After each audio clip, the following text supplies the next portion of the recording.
से हर कोई नाचता है, सबने घर घर में दीपक जलाए।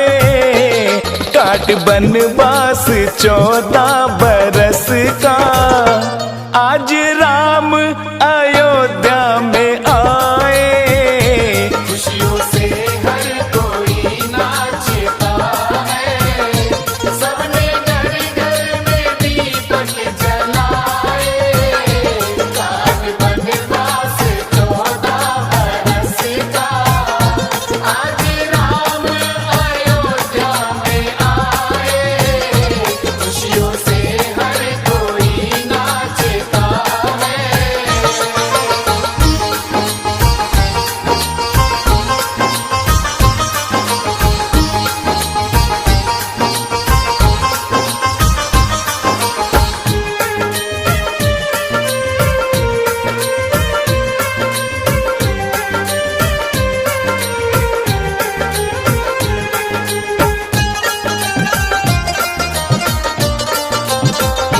आज दुल्हन की तरह सजी है राम जी की अयोध्या, ये देखो।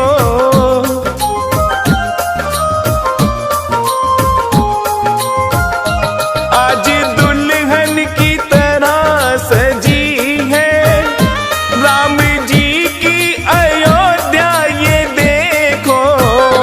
लग रहा जैसे आज दिवाली, लग रहा जैसे आज दिवाली।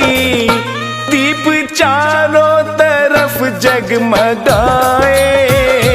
खुशियों से हर कोई नाचता है, सबने घर घर में दीपक जलाए।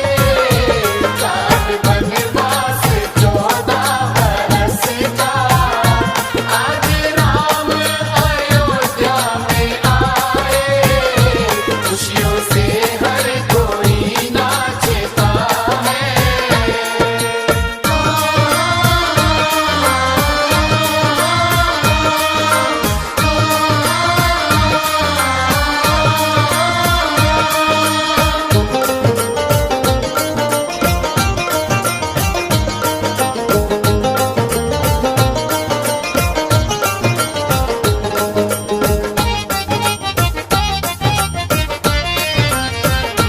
राम जी जैसा कोई नहीं है, जिसने मर्यादा हर एक निभाई।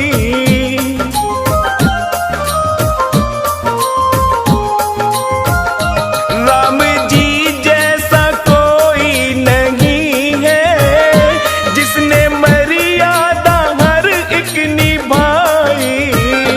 रीत रघुकुल की सब जानते हैं, रीत रघुकुल की सब जानते हैं। प्राण जाए वचन पर न जाए। खुशियों से हर कोई नाचता है, सबने घर घर में दीपक जलाए।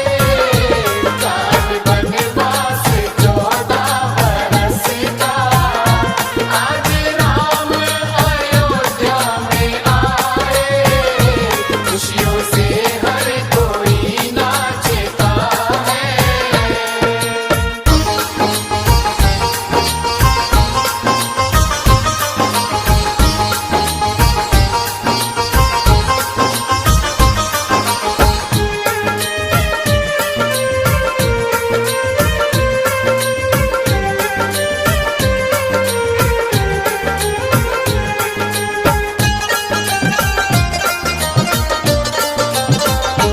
उनका हनुमान कल्याण करते, राम जी का जो गुणगान करते।